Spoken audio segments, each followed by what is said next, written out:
Hey there, y'all, and welcome to today's Daily Down and Dirty. My name is Fairlight. Welcome to Airy Fairy Tarot.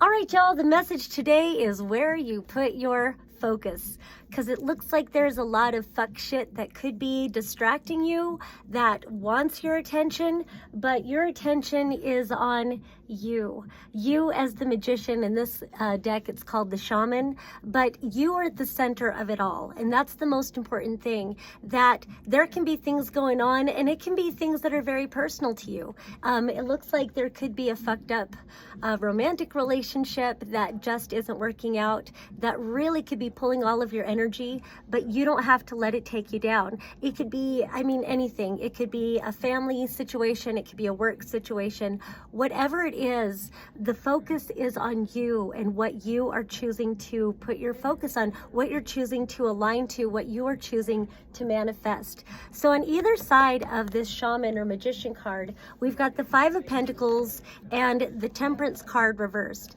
Both of these are major arcanas. Five different major arcanas coming out in this reading. So this is a pretty major destiny point. And so again, the reading wants you to know where your power is, and that's in your focus, and that's really pulling your energy back into yourself. So the Five of Pentacles, this is abandonment wounds. This is low self-worth. This is feeling left out in the cold. It's feeling like you've got to prove yourself and not feeling good enough. I know we can't just change this overnight. This is an ongoing process to heal our self-worth. But right now, especially Venus went retrograde last night, really allow yourself to bring your focus to self-worth and raising this to knowing your power. You are the magician in your reality. And again, sometimes this is stuff that we have to work on for years, but it's worth it. It's worth it. And so one of the keys to that is this Temperance reversed. You're pouring in and pouring in and pouring in, and really you need to receive. And yes, you know that you're a giver, and it's important to be a giver, but so often we give and we give and we give because we're proving and proving and proving, but the more we give, the more we're proving that we don't believe in our own worth. And so the more you allow yourself to receive, the more you will receive, or the more it'll become evident that what you've been pouring into is not pouring back into you. And then that's where you've got to decide that you deserve better, and you start pouring into yourself and no longer pouring yourself into things that are just going to drain you and reinforce these abandonment wounds. So then we come up here, we've got the Three of Swords, which is a heartbreak card. It's devastating, and on top of that is the Lovers reversed. So that's what I was talking about. This could be a romantic relationship. This could be past romantic relationships. This could be a current one. And this is not the best place to stay. So it's like you can acknowledge where it's at, and then how do you pull your power back? And you do it by pouring into yourself and really affirming and confirming your self-worth, your self-worth, your self-worth. Then we've also got the World card and the Judgment card, which these are the last two cards of the major arcana. So there's some sort of an opportunity for a level up. And while it can feel devastating to let go of a connection, it's this connection that's holding you in this energy. And so it's like letting it go somehow. When you pull back that energy to yourself, it really does bring you up into this next vibrational frequency of yourself, the next level of yourself, and you can close out many cycles probably related to this Five of Pentacles energy. This could stem from childhood. If you're into past lives, this could be past life stuff. This could be generational in your whole family. Fuck this, and you can decide it ends here. It ends with me. I'm not doing it anymore. I value my fucking self. I stand in my own fucking power.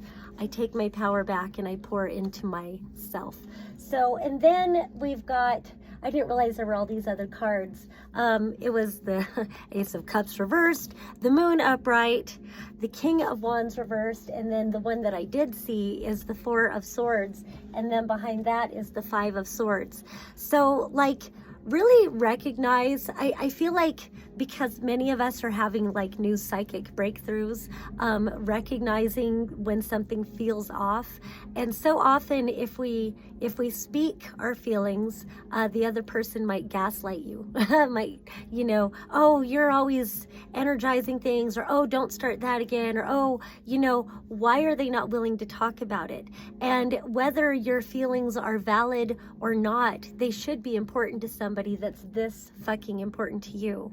And so if you're being shown over and over again that your feelings aren't important, and if you're being gaslit, and if you are afraid to even say anything because you're afraid that you're going to be gaslit, so you start gaslighting yourself, like it feels like with this Four of Swords, start to pay attention to this and give yourself more credence, give yourself more audience.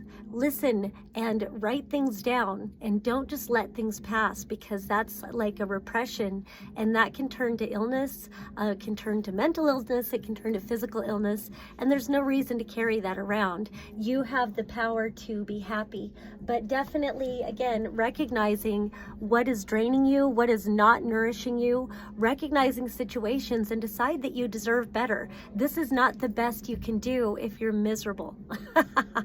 And so, especially if there's like, this is kind of a fuckboy card, you know, the King of Wands reversed. He's very arrogant. He's probably sexually promiscuous, a philandering bastard, whether it's a woman or a man. This is someone that doesn't really commit. And, you know, and again, it doesn't have to be about romantic love. With these two cards, it looks like it could be about that. But really recognizing that you aren't happy. And with that moon, it's like looking in the shadows, looking at the truth, looking where maybe you've felt it's forbidden to look at that, or, you know, because that's going to force you to make some choices that are going to lead to change. But if you don't embrace change, then things are just going to stay the same, and why wallow in misery?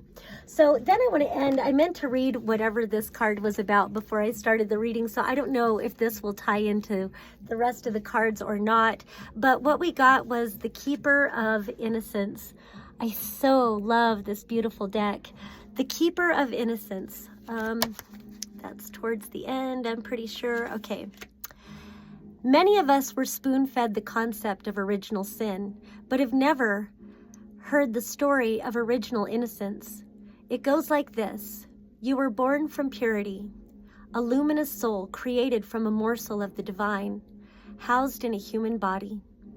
You always have this innocence at your core, no matter what or who happens to you. All you have to do to experience it again is fall back into the wings of your own soul and let them carry you. There is no mistake, no error, no sin or wrong that cannot be submerged into source and remembered back to its original pure and magical state. Love dissolves all things unlike itself, so choose the loving eyes of a new parent and gaze at your own life. Gaze at your own life with captivation and wonder.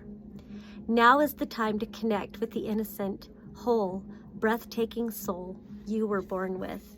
So I like ending it with that. So no matter what kind of bullshit you're going through, not only is it important for you to stand in your power and nourish yourself, but reclaim your innocence, reclaim your divine, pure soul, and know that, you know, you deserve the best love, you deserve the best happiness, you deserve the best. And it can be simple. It's just a matter of choosing you. All right, that's all I have for today. Once again, my name is Fairlight. Thank you so much for watching. Peace and love. Until next time.